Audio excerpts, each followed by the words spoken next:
Hello, welcome. Welcome to the Wellness Gala, of a free online series titled Take Care of Yourself.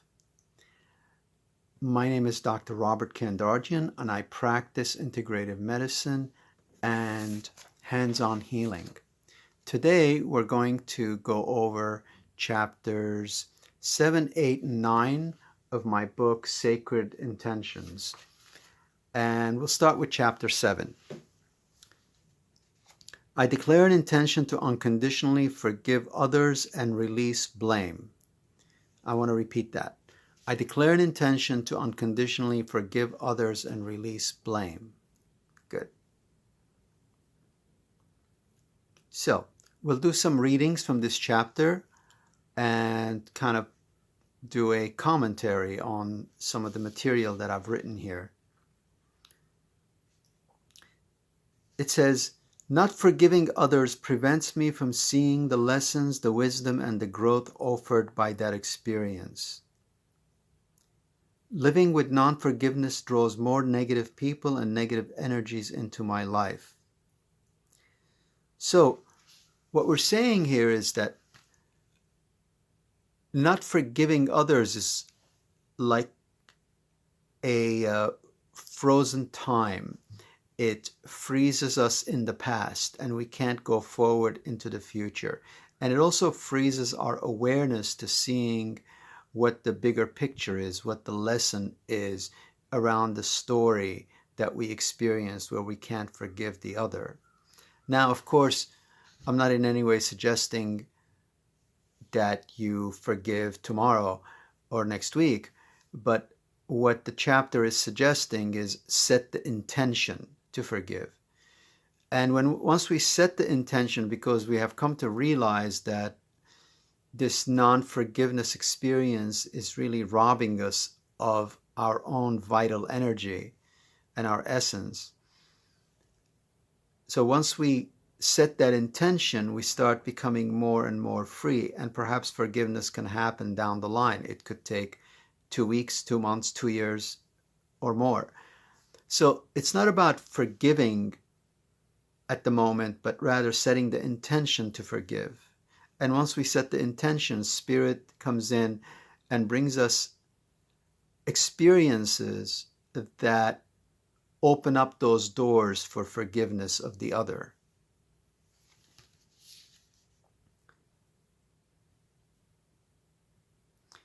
I unconditionally forgive others because not forgiving others compromises my immune system and makes me emotionally, spiritually, mentally, and physically ill. This is really important because when we're not in a state of forgiveness and living in a state of non-forgiveness, we are continually in a low-grade chronic stress, whether we realize it or not. We are releasing those hormones that make us ill. So, because we're holding on to bitterness, aren't we? We're holding on to a past that is still in our image, and we're not letting it go. So really the spiritual teaching of let go, let God is really very, very, very important here, probably the most important piece. It's about letting go and letting God, and knowing that the scales will balance down the line. Perhaps not on our calendar, but certainly on God's calendar. So when we're talking about the subject of forgiveness and we do not have a spiritual practice or a spiritual anchor, it becomes very difficult to process that experience of forgiveness. So I always suggest that when people are dealing with these issues of forgiveness or non-forgiveness, that they start getting closer to their inner core, closer to their spiritual identity, to help them process the experience of forgiveness, because without it, it becomes very, very challenging. Forgiveness does not mean that I must continue a relationship that does not serve me. I don't have to be fond of a person in order to forgive them. I want my soul and their soul to be in acquiescence. Forgiveness helps me make peace with myself and reconcile with another soul. As I forgive others, I cleanse my soul and body cells from entrapment, stagnation, and illness. Through forgiveness, I move out from a trapped and frozen past and move into a promising future. So we can see how important this is in this subject of forgiveness. We don't have to like the person, we don't have to be connected to that person anymore, but we can make this soul-to-soul contract that we want to be at peace with ourselves. As it says, as I forgive others, I cleanse my soul and body from entrapment, stagnation, and illness. Good. So the intention is, I declare an intention to unconditionally forgive others and release blame.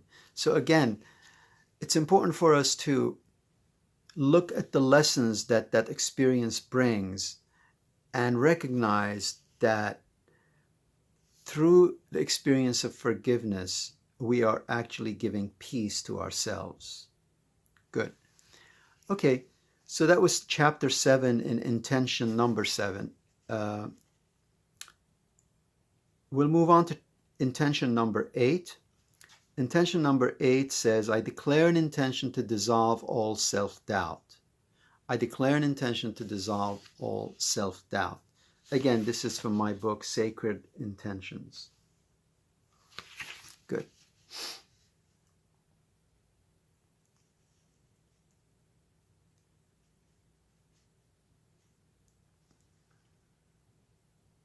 When I fully, totally, and completely trust God, my self-doubts and my fears minimize and eventually disappear. Trust in God changes my doubtful mental state to certainty and optimism, and my fearful emotional state to peace and courage.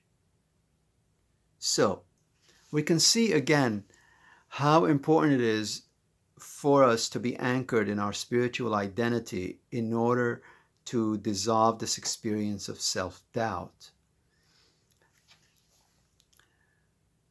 Why? Why is that? Because when we're connected to our spiritual identity, we become connected to a really wonderful balance. The balance between mind, heart, and gut instincts. And when the three are in agreement, then we are no longer in self-doubt when we are making a decision. So obviously self-doubt deals with issues of decision making, doesn't it? So when we are going to make a decision, who is making the decision? If it's our fears that are making the decision,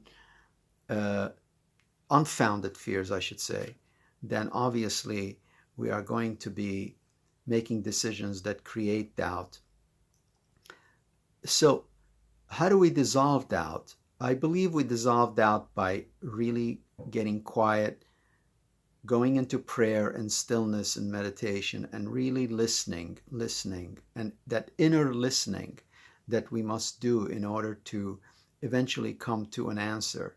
Now, if we don't come to an answer right away, perhaps that's not the time. We might have to wait. We can't rush it. If it's an important decision that we are making, sometimes we just have to let go the decision making and just be with time and let time give us the answer. And in most cases, soon enough that the time does give us the answer as to whether we were right or wrong. Now, I'm not in any way suggesting that doubt is a bad thing. Doubt, in fact, is a very healthy thing. It's the critical mind operating and questioning and analyzing and questioning, perhaps, that is necessary.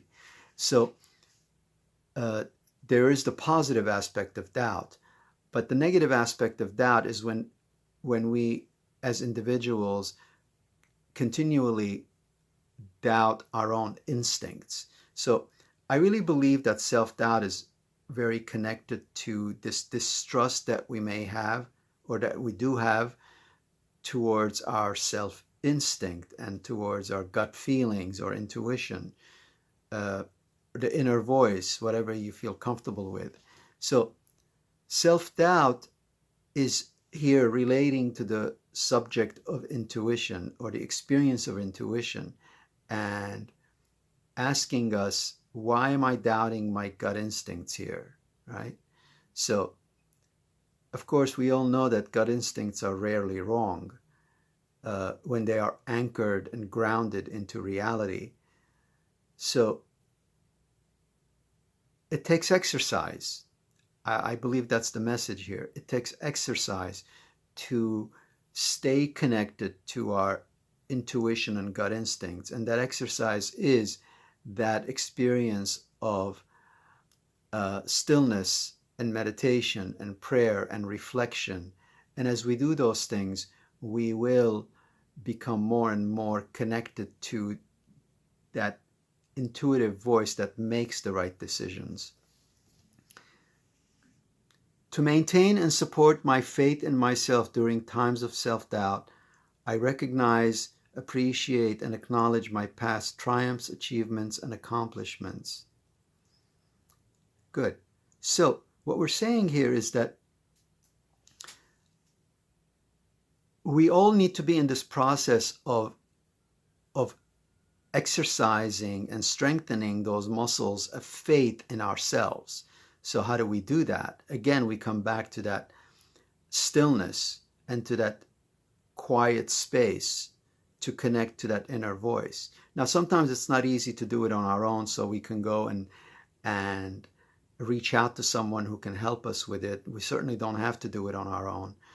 And I mean, there are children who grow up and who are obviously children are always connected to their gut instincts, but adult forces and cultural forces disconnect them often. So, and it's not always easy to come back to that space by ourselves, but what we can do is enlist someone's help to do that, someone we trust, someone we feel safe with.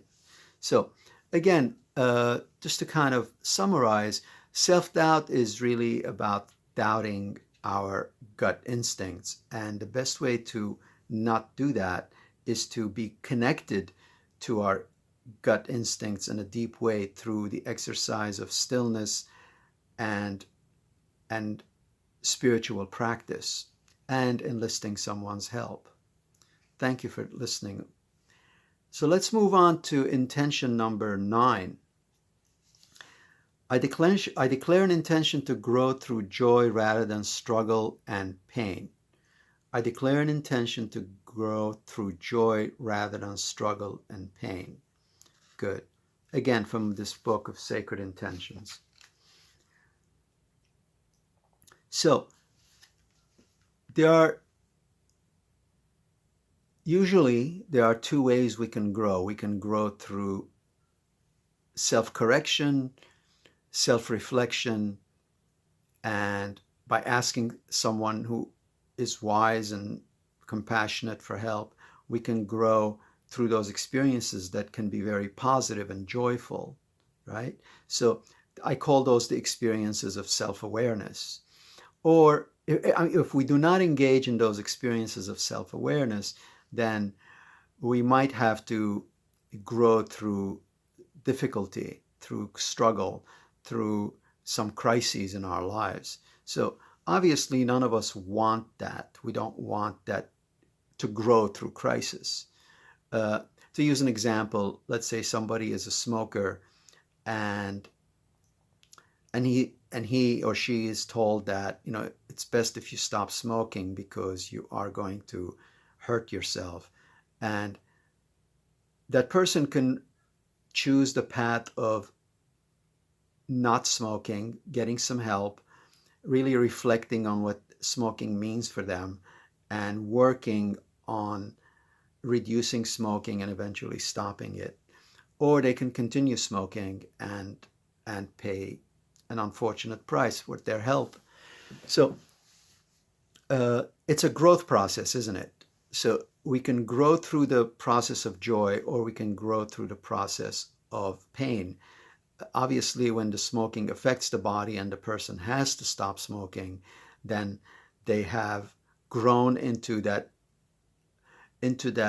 dimension of not smoking, into that life of not smoking. But unfortunately, there's a price they're paying. So, uh, and of course, life is some of those struggles that we encounter in our lives have similar parallels, meaning we can learn through the path of the easy path, right? The path of ease. Sometimes it's not easy, but it is a better path than choosing crisis.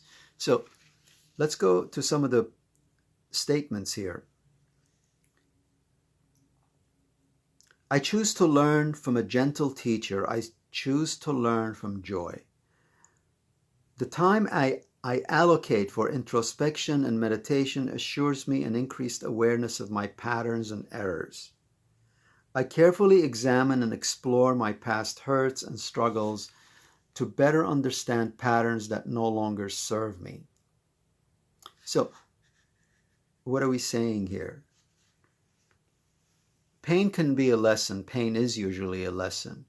And the suggestion here is that we don't have to learn and grow through that painful lesson. We can grow through the experience of introspection and meditation and increased awareness of our patterns and errors. Of course, this takes self-reflection, doesn't it? It takes that experience of really looking at ourselves, being honest. It takes the experience of being honest and looking at our patterns and recognizing that they're not working. And some are, and those that are not working, we need to self-correct. Good.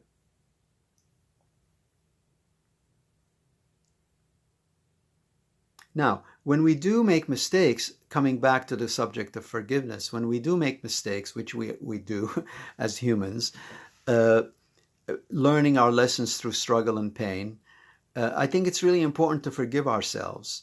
And you can always go back to my other voice lectures on self-forgiveness. It's also in my book. So it's really important to forgive ourselves. I mean, we're not perfect, and at times we do learn from mistakes. Sometimes we don't. The mistakes have to be repeated. And I think that is what this chapter says, is let's look at the patterns and try to avoid the mistakes that we are repeating, and so that we can grow through joy rather than struggle and pain. Good. Thank you for listening.